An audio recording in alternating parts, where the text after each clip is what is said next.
I think we should not have involved ourselves with the mafia. I think an organization that does so is losing control of the security of its information. I think we should have been afraid that we would open ourselves to blackmail.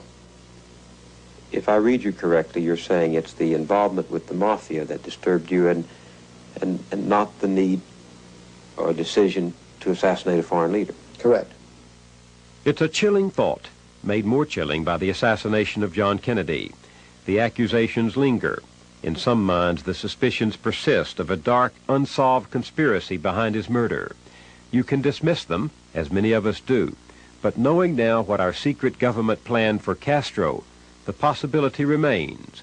Once we decide that anything goes, anything can come home to haunt us.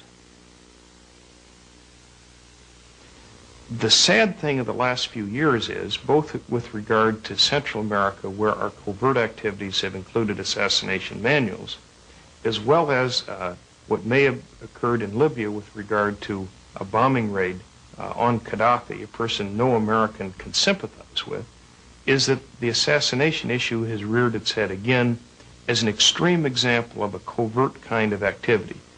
My own sense is we make a great, great mistake, and we endanger one person above anyone else, and that's the president, if we engage in assassination types of techniques, because no foreign government can defeat the United States Army, but a lot of foreign individuals can come up with ways of killing an individual American citizen. Vietnam, 1968. American soldiers are fighting and dying in the jungles of Southeast Asia.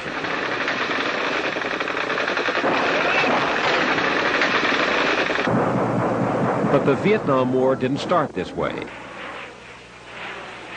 It started secretly, off the books, like so many of these ventures that have ended disastrously. The CIA got there early, soon after the Vietnamese won their independence from the French in 1954. Eisenhower warned that the nations of Southeast Asia would fall like dominoes if the communists led by Ho Chi Minh took over all Vietnam. To hold the line, we installed in Saigon a puppet regime under Ngo Dinh Diem. American-trained commandos were used to sabotage bus and rail lines and contaminate North Vietnam's oil supplies. Vice President Nixon brought moral support to Diem, but the situation kept getting worse. President Kennedy sent the Green Berets to Vietnam and turned to full-scale counterinsurgency. He had once said Vietnam was the ultimate test of our will to stem the tide of world communism. By the time of his death, there were 15,000 Americans there. They were called advisors. The secret war was leading only to deeper involvement and more deception. It is my duty to the American people to report that renewed hostile actions against United States ships on the high seas in the Gulf of Tonkin have today required me to order the military forces of the United States to take action in reply. This president was not telling the truth either. The action in the Gulf of Tonkin was not unprovoked. South Vietnam had been conducting secret raids in the area against the North, and the American destroyer, ordered into the battle zone, had advance warning it could be attacked. But Johnson seized the incident to stampede Congress into passing the Gulf of Tonkin resolution. He then used it as a blank check for the massive buildup of American forces. You have always had presidents who, as an aberration, will act on their own and then afterward look to Congress for authorization retrospectively of their act.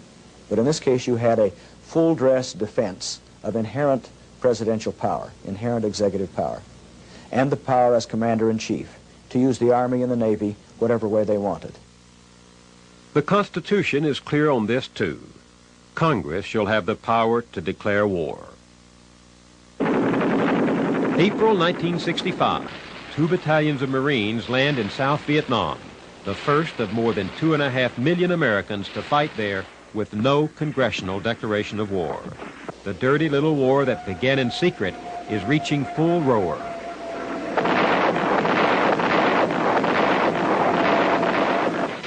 Free fire zones, defoliation, the massacre at My Lai, napalm, and the CIA's Operation Phoenix to round up, torture, and kill suspected Viet Cong.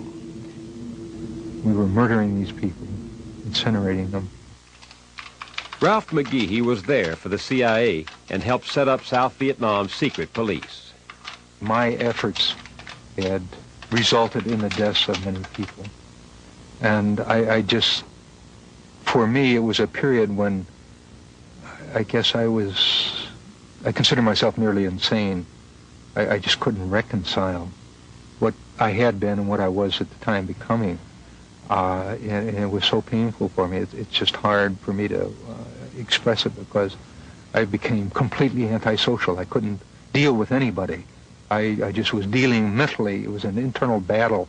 Every night I would lay in my bed and think, well, this can't be true. Why are we doing this? Why don't we stop? Why can't we accept? And I was just a battle all night long, all day long. Every minute of the day I fought this battle over and over again. And to me, suicide became a longed-for way out of this turmoil that I could see no other exit from. And finally, when I got over that, I wanted to jump off the agency's hotel, the Duke Hotel out there, and kill myself and hang a banner, the CIA or the CIA lies or something like that, just to try to bring home, to have my death serve some purpose to make the American people realize that the truth they were being lied to.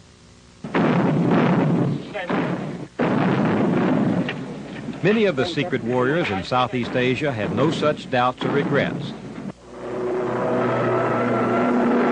Some of the team that later joined the Iran-Contra enterprise helped to run the secret war in Laos. Coming in from an altitude of about 2,000 feet. As General Richard Secord later put it, Laos belonged to the CIA. American planes blasted the communists in the jungle. And on the ground, we had our own secret army, the Hmong tribesmen.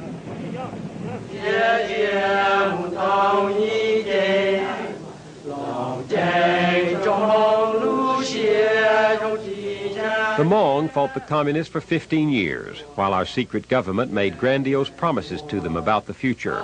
But we abandoned them to the communist Pathet Lao in 1975. 1/3 of the mountain people died. Religious groups helped survivors to escape and brought some of them to Wausau, Wisconsin. I wouldn't be here if my father and my brothers were involved, during this secret war.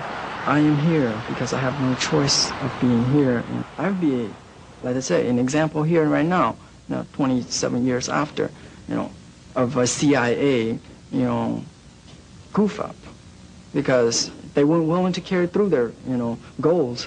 They think that it was so simple that people are just like the pawn of a game, like a chess game, that you can move them around anywhere you want. But you have to understand that human life is very different from, playing with human life is different from playing a game.